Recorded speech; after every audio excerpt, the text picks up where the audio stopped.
Now we come to Sutta number 7.7.68. It's quite an important sutta. Once the Exalted One was on an alms round among the Kosalis with a great following of monks, and on reaching the high road, the Exalted One saw in a certain spot a great fiery mass, burning, blazing, flaming. At the sight he stepped down off the road and sat down at the foot of a tree on a seat which was ready. So seated he addressed the monks thus, "See you monks that great burning, blazing, flaming, fiery mass?" "Yes, Lord." "What think you monks? Which of the two were better?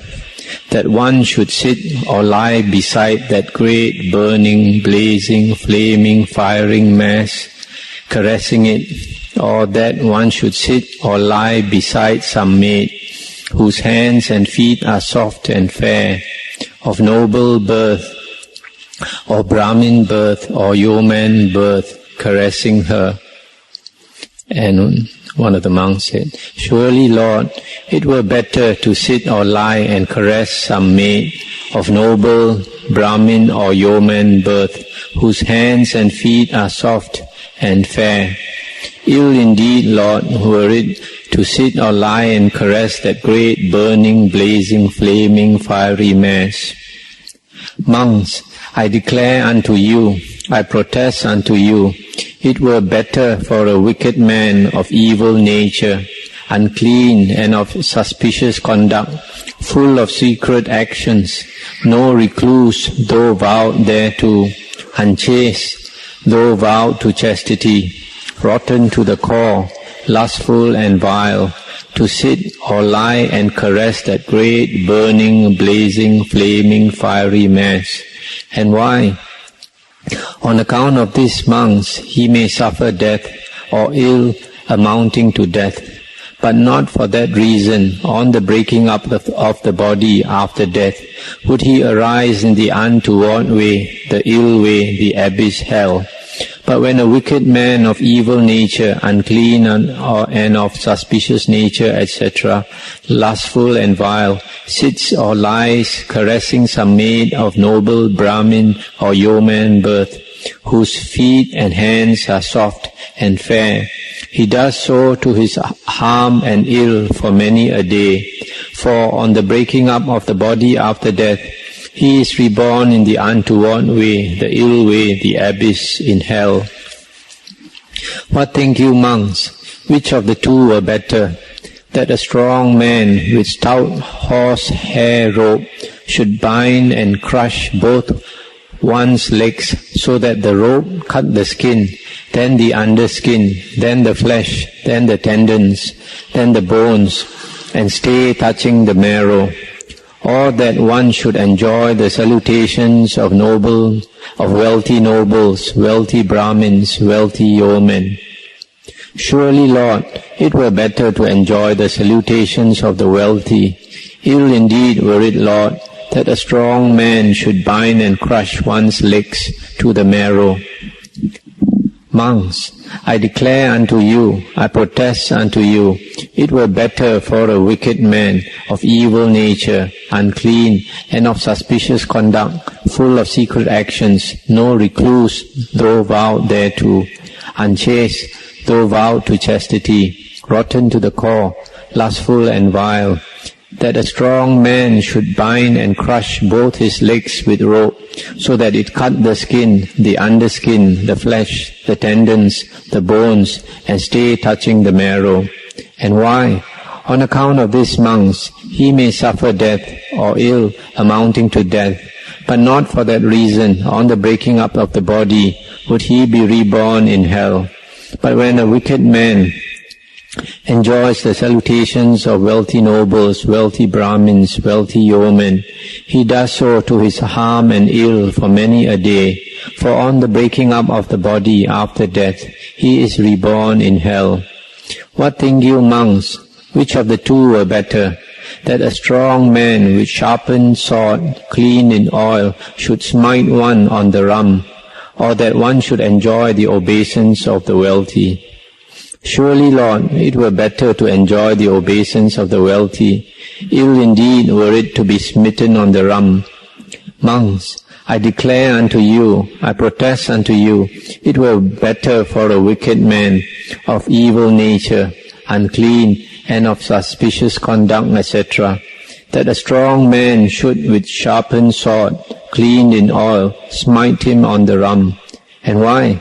On account of this he may suffer death or ill amounting to death, but not for that reason would he be reborn in hell. But when a wicked man enjoys the obeisance of the wealthy, he does so to his harm and ill for many a day, for after death he is reborn in hell.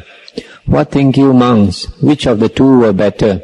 That a strong man should wrap one's body around with red-hot iron plates, luminous, glowing and fiery, or that one should enjoy the robe, a gift of faith of the wealthy?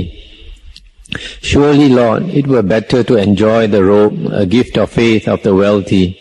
Ill indeed were it to be wrapped in red-hot iron plates.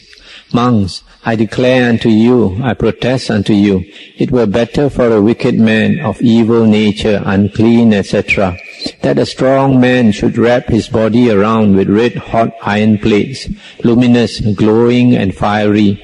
And why? On account of this he may suffer death, or ill amounting to death, but not for that reason would he be reborn in hell. But when a wicked man enjoys the robe, a gift of faith of the wealthy, he does so to his harm and ill for many a day, for after death he is reborn in hell. What think you, monks, which of the two were better? That a strong man with a red-hot iron spike, luminous, glowing and fiery, should open one's mouth and should thrust therein a red-hot copper ball, luminous, glowing and fiery, so that it burn the lips, burn the tongue, burn the throat, burn the belly, and take along with it the intestines and the bowels, and pass out through the anus. Or that one should enjoy the alms, a gift of faith of the wealthy. Surely, Lord, it were better to enjoy the alms, a gift of faith of the wealthy. Ill indeed were it to have a red-hot copper ball thrust into one's mouth. Monks, I declare unto you, I protest unto you, it were better for a wicked man of evil nature, unclean, etc., that a strong man should open his mouth with a red-hot spike, and should thrust therein a red-hot copper ball, which would burn his lips, burn the tongue, burn the throat, burn the belly, and take along with it the intestines and the bowels, and pass out through the anus. And why? On account of this he may suffer death, or ill amounting to death, but not for that reason would he be reborn in hell. But when a wicked man enjoys the alms, a gift of faith of the wealthy, he does so to his harm and ill for many a day, for after death he is reborn in hell. What think you, monks, which of the two were better? That a strong man should seize one by the head or by the shoulders, and should force one to sit or lie on a red-hot iron couch or red-hot iron bed, luminous, glowing and fiery, or that one should enjoy the couch or bed, a gift of faith of the wealthy. Surely, Lord, it were better to enjoy the couch or bed, a gift of the wealthy, a gift of faith of the wealthy. Ill indeed were it to be forced to sit or lie on a red-hot iron couch or bed. Monks, I declare unto you, I protest unto you, it were better for a wicked man of evil nature, unclean, etc., that a strong man should seize him by the head or by the shoulders, and should force him to sit or lie on a red-hot iron couch or bed. And why? On account of this he may suffer death, or ill amounting to death, but not for that reason would he be reborn in hell. But when a wicked man enjoys a couch or bed, a gift of faith of the wealthy, he does so to his harm and ill for many a day, for after death he is reborn in hell. What think you, monks, which of the two were better? That a strong man should seize one, feet upmost and head down, and should hurl one into a red-hot copper cauldron, luminous, glowing and fiery, and there, being boiled, to be whirled now up, now down, now crossways, like bubbling scum, or that one should enjoy the lodging, a gift of faith, of wealthy nobles, wealthy Brahmins, or wealthy yeomen. Surely, Lord, it were better to enjoy the lodging, a gift of faith, of wealthy nobles, wealthy Brahmins, or wealthy yeomen. Ill indeed, Lord, that a strong man should seize one, feet upmost and head down, and should hurl one into a red-hot copper cauldron, luminous, glowing and fiery, where being boiled, one would be whirled now up, now down, now crossways, like bubbling scum. Monks, I declare unto you, I protest unto you, it were better for a wicked man of evil nature, unclean, and of suspicious conduct, full of secret actions, no recluse, though vowed thereto, unchaste, though vowed to chastity, rotten to the core, lustful and vile, to be seized, feet upmost and head down, by a strong man, and hurled into a red-hot copper cauldron, luminous, glowing and fiery, where being boiled, he would be whirled, now up, now down, now crossways, like bubbling scum. And why? On account of this he may suffer death, or ill amounting to death, but not for that reason, on the breaking up of the body after death, would he arise in the untoward way, the ill way, the abyss, hell. But when a wicked man of evil nature, unclean and of suspicious conduct, lustful and vile, enjoys the lodging, a gift of faith, of wealthy nobles, wealthy Brahmins, or wealthy yeomen, he does so to his harm and ill for many a day, for on the breaking up of the body after death, he is reborn in hell. Wherefore, monks, train yourselves thus wise.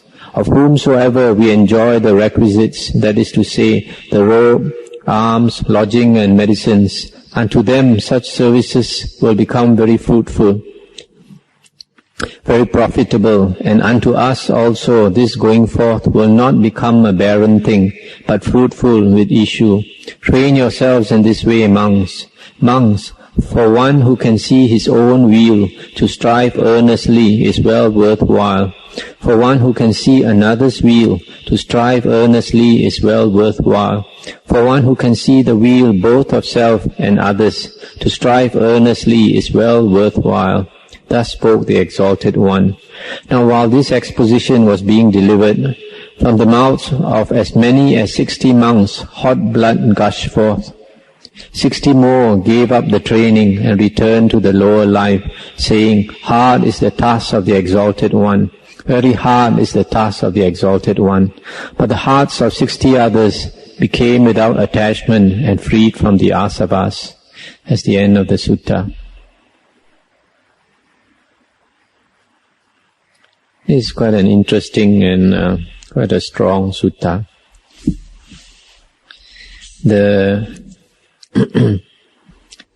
Here the Buddha is giving a warning that a fraud or evil monk will end up in hell.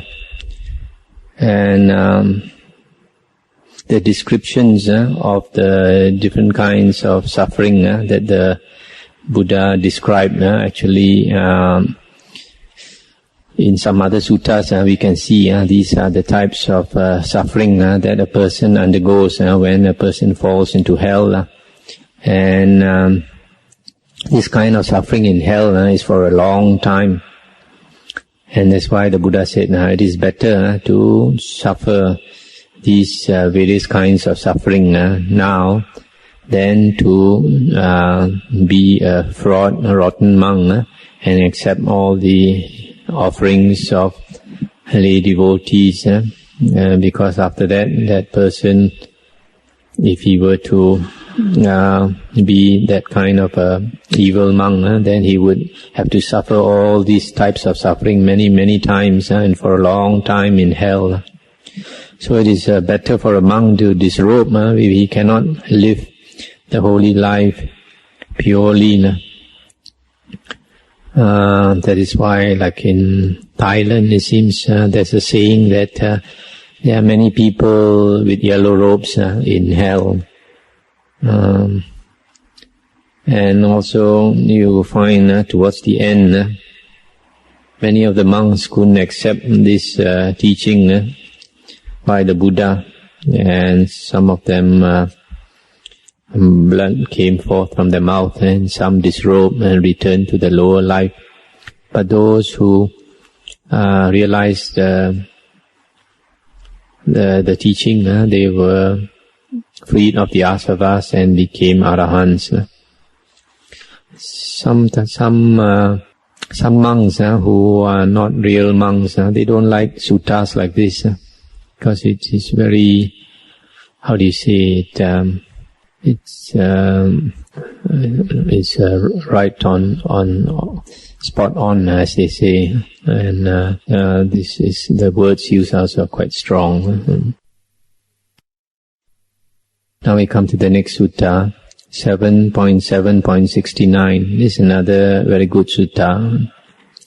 Buddha said, "In bygone days, monks, there arose a teacher named Sunetto, a course setter, freed of all lustful passions. Now he had many hundreds of disciples to whom he taught the doctrine of fellowship in Brahma's world. And those who inclined not their hearts towards the teacher's doctrine on the breaking up of the body after death arose in the untoward way, the ill way, the abyss, hell. But those who inclined their hearts to his doctrine on the breaking up of the body after death arose in heaven, that happy place of faring on. In bygone days, monks, there were teachers named Mugapako, Aranemi, Kudalo, Hattipalo, Jotipalo, Arako, and each of them taught similar doctrines, and their disciples fared according to the inclination of their hearts. Now what think you, monks? Were an evil-minded man to revile and defame these 7 teachers of old, course setters, freed from all lustful passions, surrounded by many hundreds of disciples, would he beget great demerit? Yes, Lord. Indeed, monks, he would. But the evil-minded man who reviles and defames a person of right view, he for that begets much more demerit. And why is that? I declare, monks, he digs not so great a pit for himself in reviling outsiders as in reviling his fellows in the holy life.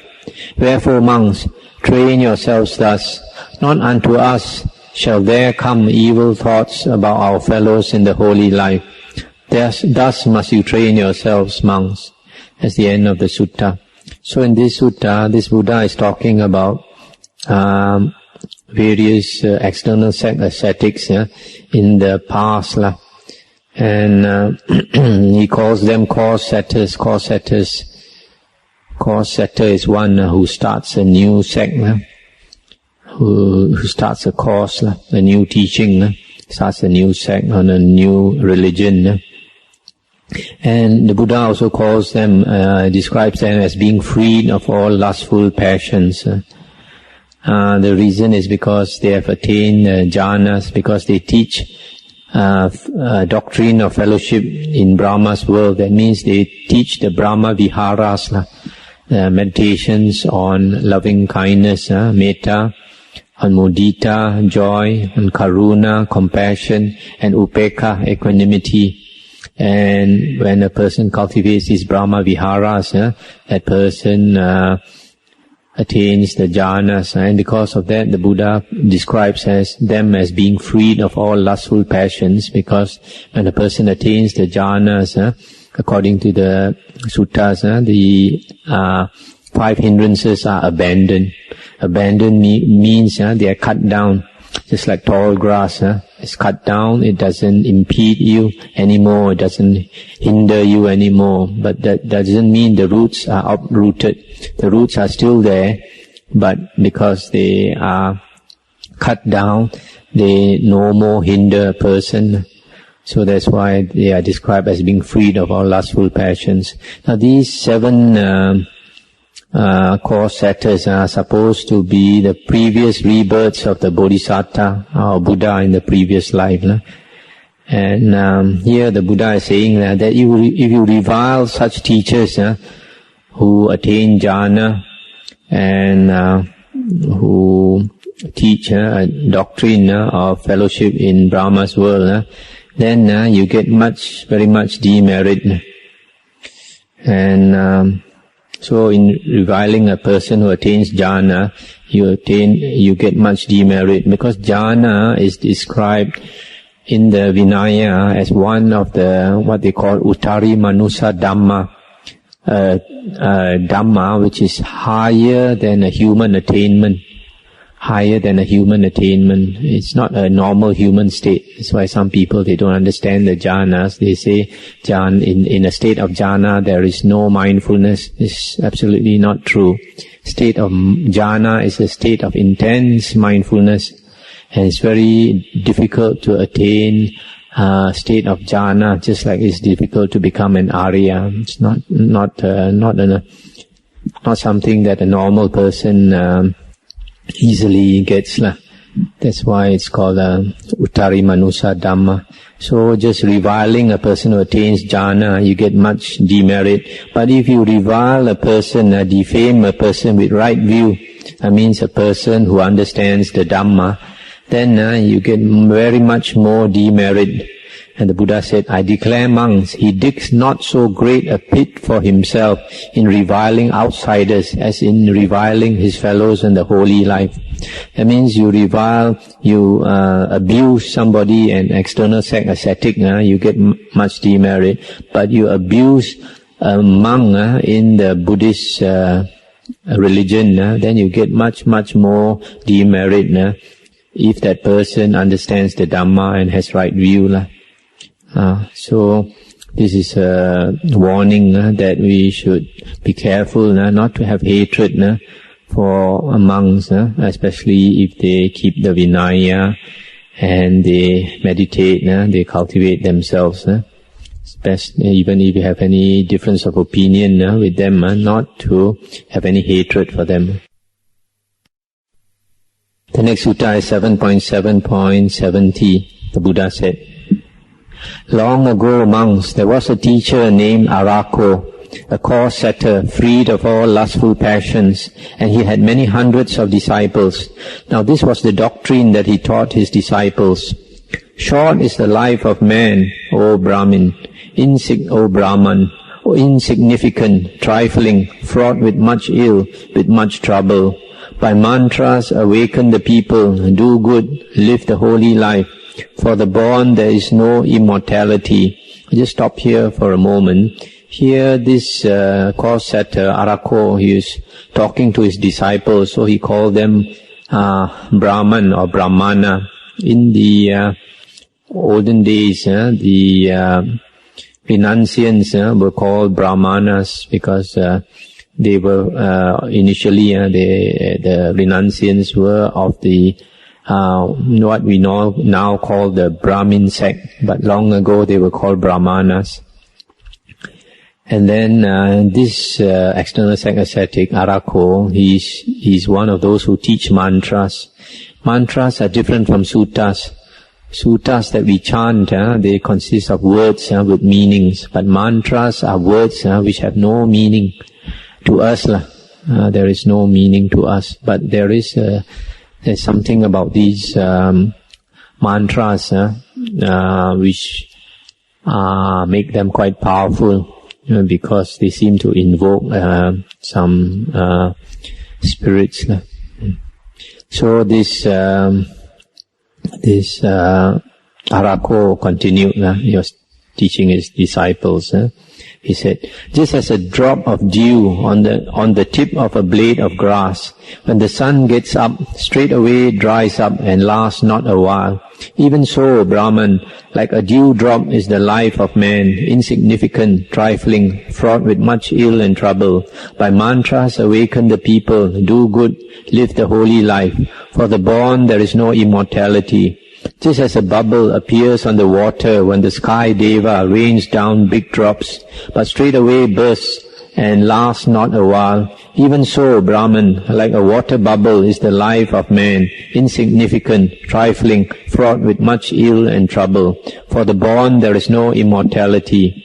Just as the line of a stick on water straightway vanishes and lasts not a while, even so, Brahman, like the line of a stick on water is the life of man, insignificant, trifling, fraught with ill and trouble. For the born there is no immortality. Just as a mountain river, winding here and there, swiftly flowing, taking all along with it, never for a moment or for an instant or for a second pauses, but rushes on, swirls along and sweeps forward. Even so, Brahman, like a mountain river is the life of man, insignificant, trifling, fraught with ill and trouble. For the born there is no immortality.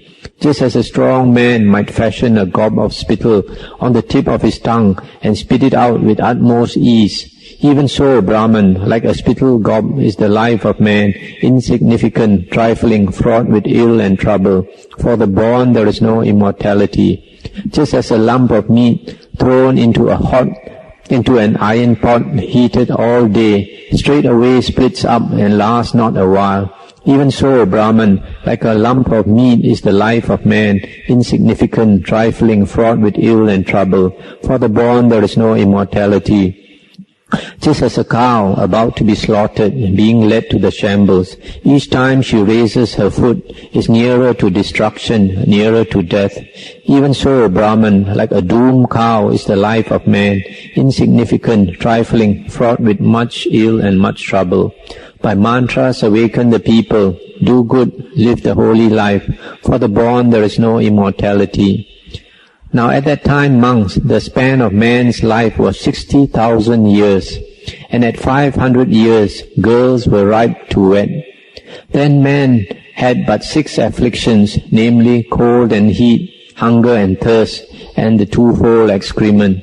Yet though such was the longevity, such the duration, and such the freedom from affliction of the people, the teacher Arako taught this doctrine to his disciples.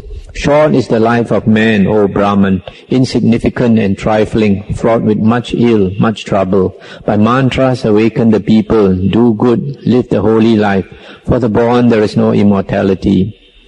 Now, monks, if a man would speak truly, he should say, short is the life of man, insignificant and trifling, fraught with ill and trouble. By wisdom awaken the people, do good, live the holy life. For the born there is no immortality. For today, monks, he who lives long lives but 100 years or a little more. And though a man live 100 years, he lives but 300 seasons. 100 seasons of winter, 100 seasons of summer, and 100 seasons of rain.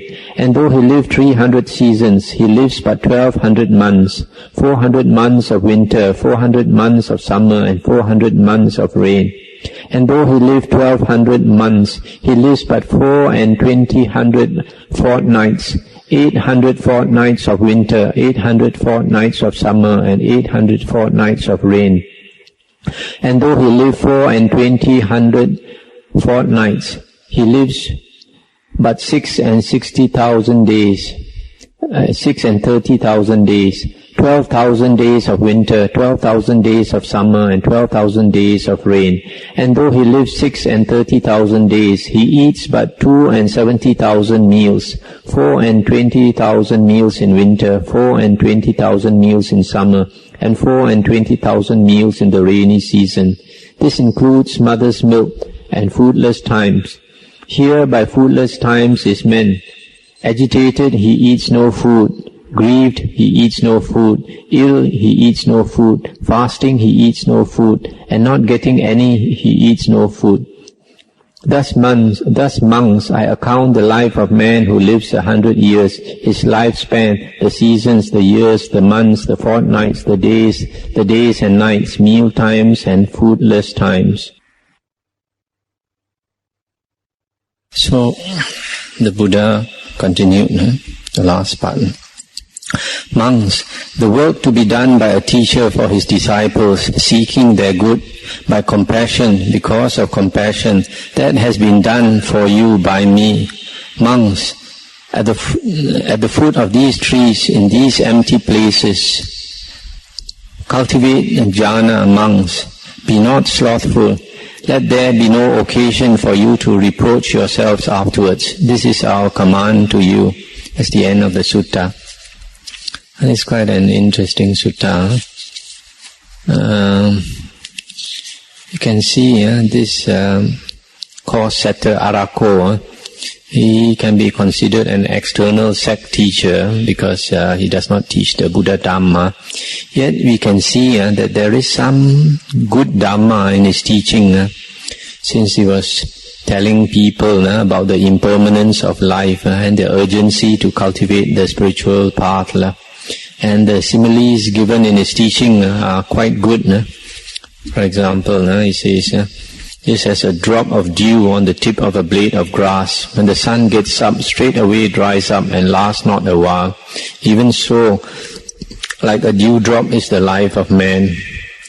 Just as a bubble appears on the water when the sky deva rains down big drops, but straight away bursts and lasts not a while. Even so, like a water bubble is the life of man. Etc., etc. So you find his teachings here are quite good. Now, we find in this sutta it's mentioned that during his days, man's lifespan was 60,000 years. In the suttas, we find that man's lifespan can go up to a maximum of 80,000 years on the average. Here, during Arako's time, it was 60,000 years, and a woman could give birth at 500 years. And at that time, there were only 6 types of sickness, of afflictions at that time. You have to suffer cold, you have to suffer heat, hunger, thirst, and you have to urinate and empty your bowels. These were the 6 afflictions. And even then, Arako thought that life was short. Even a lifespan of 60,000 years, he says, is short. So how much shorter is life nowadays? Because when our average lifespan is only about 70 to 75 years. So there should be more urgency for us to cultivate to the spiritual path, because very soon we will be passing away from this world. You also notice that Arako taught the people to recite the mantra that was supposed to be the Buddha's previous life. But in the Buddha, when after he was enlightened, in our Theravada suttas, the earlier suttas, the Buddha never taught the mantras. The Buddha taught the way to attain wisdom, which is the Aryan Eightfold Path. So in our Theravada suttas, there is no mantra teaching. Now, just now we said that life is short. If we consider it this way, suppose a person is 40 years old, and we know that we live up to about 70 years old. That means we have only 30 more years to go, which means that we have only 30 more new years to celebrate. When one goes by, you have 29, and another goes by, you have 28. If we look at it that way, then we can see that our time is very, very limited. So because of that, now we should constantly think of impermanence. In the Satipatthana Sutta, we are taught to contemplate on the different types of corpses. And that is a very good contemplation, how in a few more years' time our body will turn into the corpse, different stages of rotting, different stages of decay. We constantly contemplate that. Then it helps us to cut the conceit I am, the feeling that I exist. It helps us to cut that. And then the last part of the sutta, the Buddha tells the monks not to be slothful, but to cultivate jhana. Actually, sometimes some suttas they translate it as meditate monks, but actually the word is jayati. Jayati is to cultivate jhana. Because in the Buddha's teachings in the Theravada Suttas, meditation is synonymous with cultivating jhana. That's why we can see the Aryan Eightfold Path, the last factor is jhana. And also in one of the earlier suttas, we heard the Buddha said, Samadhi mago, samadhi kumago. Samadhi is the way, no samadhi is the wrong way. So from there, when Buddhism went over to China and they started the meditation school, they call it the Chan Zhong. That means the Zen school. And the word Chan comes from the word Chan No, which is jhana. So the meditation school is actually the jhana school in the China. Now the next sutta is 7.8.71. Monks, possessed of 7 qualities, a monk is skilled in the Vinaya, discipline. Of what 7? He knows what is an offense. He knows what is not. He knows what is a trifling offense. He knows what is a grave one. He is virtuous. He abides restrained by the restraint of the Patimokkha, perfect in conduct and resort, seeing danger in the smallest fault. Accepting the training, he trains himself accordingly. At will, easily and without trouble, he attains to the 4 jhanas of the higher mind, bringing comfort both here and now. By destroying the asavas, he enters and abides in the emancipation by mind and wisdom, which is asava-free, and in this state he knows and realizes for himself, even in this life. Verily, monks, possessed of these 7 qualities, a monk is skilled in the Vinaya. So these are the qualities which make a monk skilled in the Vinaya. But we notice the last 2 factors, this attainment of the 4 jhanas and the destruction of the asavas, that also makes a monk skilled in the discipline. Why? Because for a monk to attain the 4 jhanas, he needs a lot of discipline. And his mind has to be very disciplined before he can attain the jhanas. And similarly for the destruction of the asavas, he has completely disciplined his mind, then only he can attain destruction of the asavas.